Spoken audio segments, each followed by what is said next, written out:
প্রযুক্তি কিংবা কম্পিউটার ডিভাইসের সাথে সম্পর্কযুক্ত এমন কাউকে পাওয়া যাবে না যে কিনা অ্যাডোবির নাম শোনেনি। মহল্লার ছোট কম্পিউটারের দোকান থেকে শুরু করে বিশাল যত স্টুডিও, সবখানে অ্যাডোবি সফটওয়্যার যেন অত্যাবশ্যক। ফটোশপ থেকে শুরু করে পিডিএফ, ইলাস্ট্রেটর, প্রিমিয়াম প্রো সহ অ্যাডোবির নানা রকম সফটওয়্যার দিয়ে টেক ইন্ডাস্ট্রিজ একটি বিশাল অংশ পরিচালিত হচ্ছে। আজ অ্যাডোবির হেডকোয়ার্টারের পরিমাপ 9,80,953 বর্গফুট হলেও শুরুটা ছিল একটি সাধারণ গ্যারেজ থেকে। তো বন্ধুরা, আজকের ভিডিওতে আমরা জানতে চলেছি অ্যাডোবির ইতিহাস, গ্রাফিক্স দুনিয়াকে বদলে দেওয়ার গল্প। তাহলে যদি চ্যানেল নতুন হয়ে থাকেন তাহলে অবশ্যই সাবস্ক্রাইব করে দিবেন, আর পরবর্তী ভিডিও সবার আগে পেয়ে যেতে অবশ্যই বেল আইকনটি অন করে দিবেন। অ্যাডোবির শুরু 1982 সালের ডিসেম্বরে জন ওয়ার্কের চার্লস গেশকির হাত ধরে প্রতিষ্ঠিত লাভ করে অ্যাডোবির ইনকর্প। পূর্বে তারা দুজন কাজ করতেন জেরক্স পার্ক কোম্পানিতে। অনেকের কাছে জেরক্স পার্ক নামটি পরিচিত লাগতে পারে, কারণ হচ্ছে এরাই প্রথম গ্রাফিক্যাল ইউজার ইন্টারফেস আবিষ্কার এবং অত্যাধুনিক মডার্ন কম্পিউটার নকশা প্রণয়ন করে। জন এবং গেশকি একটি কি প্রিন্টিং প্রযুক্তি উদ্ভাবন করেন এবং এই সম্পর্কে জেরক্সকে অবগত করেন, কিন্তু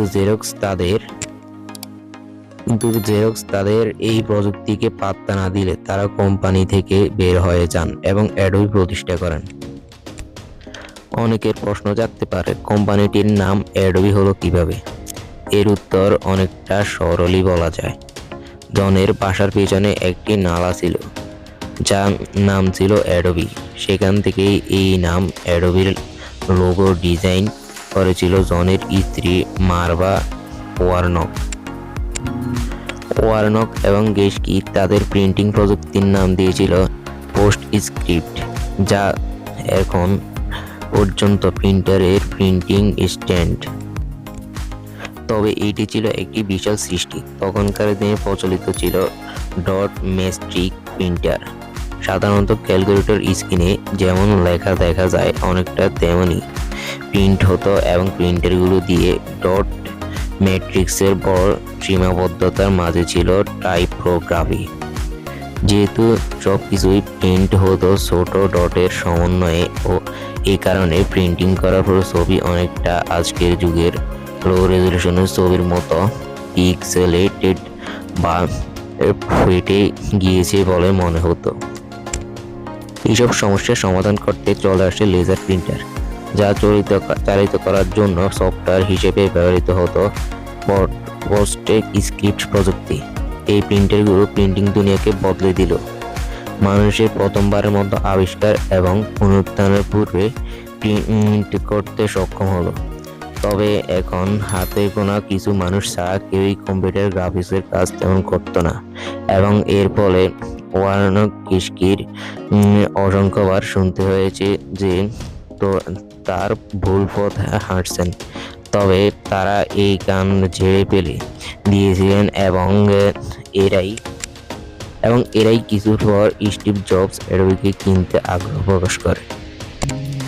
1982 সালে $5 মিলিয়ন বিনিময়ে স্টিভ জবস অ্যাডোবিকে কিনতে চাইলে জন এবং চার্লস তার অফার প্রত্যাখ্যান করেন, কিন্তু বিনিয়োগকারীরা তাদের দুজনকে স্টিভ জবসের সাথে একটি সুরাহা করার তাগিদ দেন এবং পরবর্তীতে স্টিভ জবস কোম্পানিতে 19% শেয়ার কিনে নেন।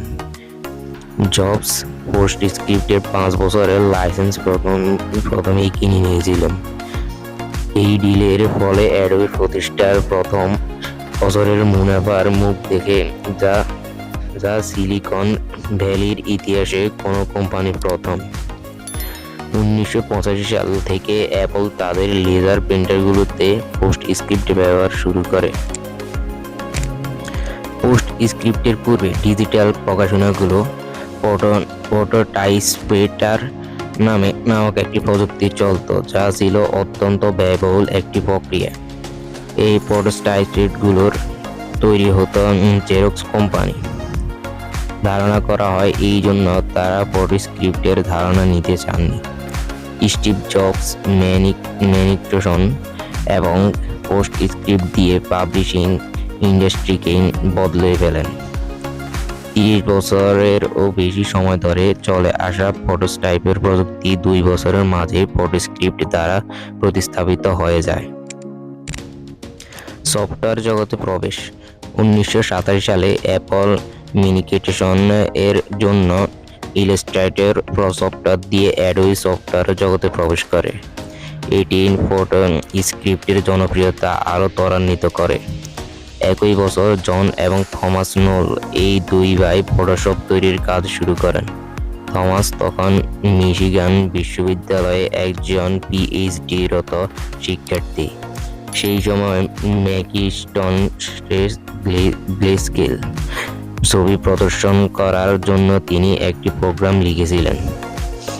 ভাই জন এই প্রোগ্রাম দেখে বললেন তিনি যেন একটি ফটো এডিটিং সফটওয়্যার রূপ দেন।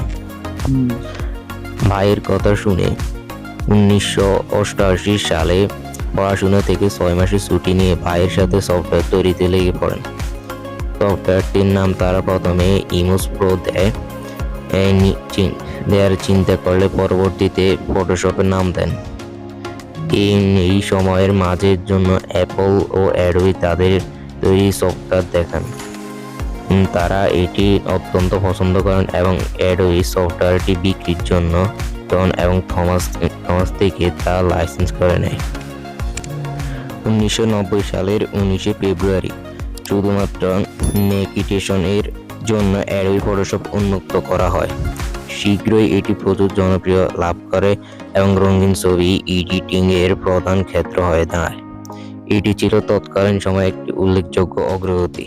যখন ফটোশপ 1.0 রিলিজ করা হয় তখন সাধারণ একটি ছবি এডিট করে নেওয়ার মূল্য ছিল প্রায় $300 প্রতি ঘন্টা।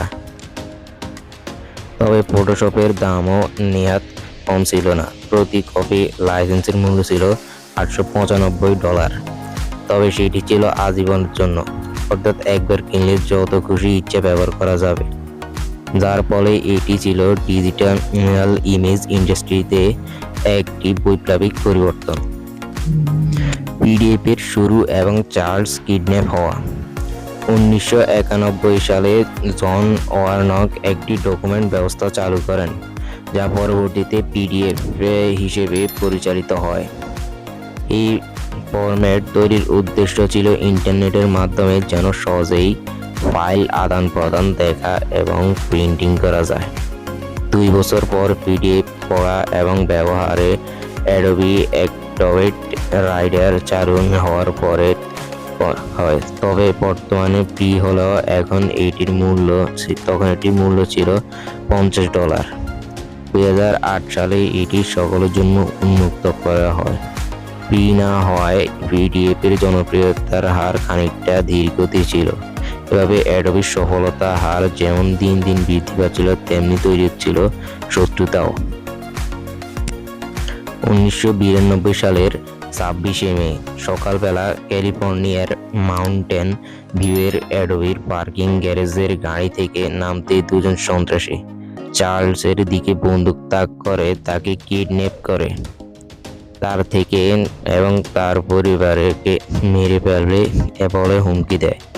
দুপুর 12:30 দিকে কিডন্যাপাররা তার স্ত্রী কন্যাকে ফোন দিয়ে জানায় যে তার স্বামীকে কিডন্যাপ করা হয়েছে। মুক্তিপণ হিসেবে $6,50,000 দাবি করে। তিনি তা না দিতে চাইলে কিংবা পুলিশকে খবর দিলে তার স্বামীকে হত্যা করে তার বাড়ির সামনে রেখে আসা হবে বলে হুমকি দেয় কিডন্যাপাররা। এরপর চার্লসের স্ত্রী ন্যান একটি পাবলিক টেলিফোন থেকে জনকে ফোন করে কিডন্যাপ সম্পর্কে জানান এবং সতর্ক করেন। জন এই খবর শোনার পর পরবর্তী পদক্ষেপ নেওয়ার জন্য তার স্ত্রী মারভার সাথে কথা বলেন। মারভা এফবিআইকে জানানোর মতামত দেন, কিন্তু জন তাতে দ্বিমত পোষণ করে। জন এবং চার্লস দুজন অনেক ভালো বন্ধু ছিলেন, তাই চার্লসের কোনো ক্ষতি হবে এমন কোনো সিদ্ধান্ত নিতে চাচ্ছিলেন না। কিন্তু শেষ পর্যন্ত তাদের এফবিআই এর শরণাপন্ন হতে হয়েছিল। টানা 4 দিন এফবিআই এর সাথে আলাপ আলোচনা করে তারা একটি পরিকল্পনা স্থির হন। চার্লসের জন্য ক্যাথির উপরে কিডন্যাপের সাথে আলোচনা করার দায়িত্ব পড়ে। তিনি একটি বুলেট প্রুফ ভেস্ট পরে মুক্তিপণ নিয়ে কিডন্যাপারের উদ্দেশ্যে রওনা হন এবং তার গাড়িতে লুকায়িত থাকে একজন এফবিআই এর এজেন্ট ও পেছনে কয়েকটি আন্ডারকভার গাড়ি। অবশেষে এই অভিযানের মাধ্যমে 4 দিন পরে 31 মে চার্লসকে উদ্ধার করা হয়। 25 এবং 26 বয়সী সেই দুই কিডন্যাপার যাবজ্জীবন কারাদণ্ড প্রদান করা হয়। ভয়ানক এই ঘটনার পরে চার্লস এবং তার পরিবার আগের মতোই স্বাভাবিক জীবনযাপন করতে থাকেন। কোনো অতিরিক্ত সুরক্ষা কিংবা বডিগার্ড নেননি। এতে চার্লসের সাহসী মানসিকতার পরিচয় পাওয়া যায়। বাধাহীন অগ্রগতি। 1953 সালে উইন্ডোজ প্ল্যাটফর্মের জন্য ফটোশপ চালু করে অ্যাডোবি।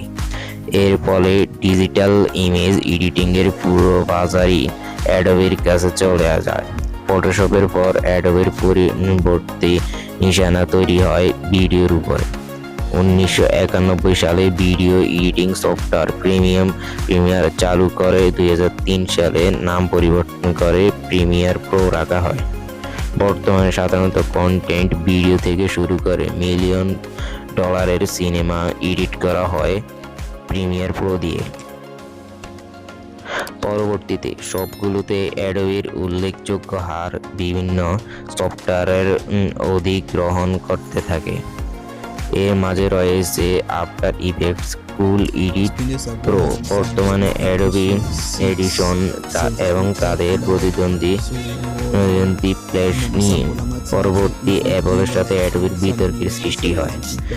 স্টিভ জবস তা আইফোন ফ্ল্যাশ ব্যবহার করে অনিচ্ছা প্রকাশ করেন। 2010 এর এপ্রিলে একটি লেখায় তিনি ফ্ল্যাশের খারাপ দিক তুলে ধরেন এবং শেষ পর্যন্ত তার জয় হয়। পরবর্তী সালে মোবাইলের ডিভাইসগুলোতে ফ্ল্যাশের সাপোর্ট বন্ধ করে দেওয়া হয়। 2012 সালে অ্যাডোবি একটি হ্যাকের সম্মুখীন হয়, যার ফলে 38 মিলিয়ন ব্যবহারকারীর তথ্য ছড়িয়ে পড়ার সংখ্যা তৈরি হয়। এই ঘটনা নিয়ে মামলার সম্মুখীন ও তাদের হাতে হতে চেয়েছিল, যা কোম্পানিটির স্বাভাবিক চিত্রের উপরে একটি খারাপ ছায়া ফেলে। কিন্তু এসব সত্ত্বেও অ্যাডোবির মুনাফার বৃদ্ধির হার ছিল চোখে পড়ার মতো। অ্যাডোবিকে নিয়ে মানুষের প্রচুর সমালোচনা রয়েছে, বিশেষ করে তাদের পণ্যের দাম নিয়ে, যা বিভিন্ন দেশে কাঙ্ক্ষিত মূল্যের চেয়ে অধিক হারে বিক্রি হয় বলে অভিযোগ রয়েছে। 2009 সালে Charles national medal of technology পদক জেতেন এবং 2010 সালে চার্লস এবং জন উভয় মার্কিন প্রাইজ জেতেন, যা তথ্য প্রযুক্তির অবদানের জন্য সবচেয়ে বড় সম্মান হিসেবে বিবেচিত। তাদের অবদান শুধু মানুষের জীবন সহজ করেনি, সৃষ্টি করেছে নতুন সম্ভাবনারও।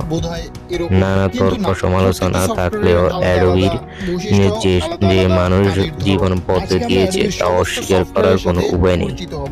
সুতরাং আমরা ফটোশপ দিয়ে শুরু করি। ফটোশপ হচ্ছে ছবি ম্যানিপুলেশনের জন্য সারা বিশ্বের প্রথম প্রচলন। এই ছিল আজকের ভিডিও। যদি ভিডিওটা ভালো লেগে থাকে তাহলে অবশ্যই একটি লাইক দিবেন, আর চ্যানেলে নতুন হয়ে থাকলে অবশ্যই সাবস্ক্রাইব করে দিবেন। তো এই পর্যন্ত ভালো থাকুন, সুস্থ থাকুন, দেখা হচ্ছে পরবর্তী ভিডিওতে। আল্লাহ হাফেজ।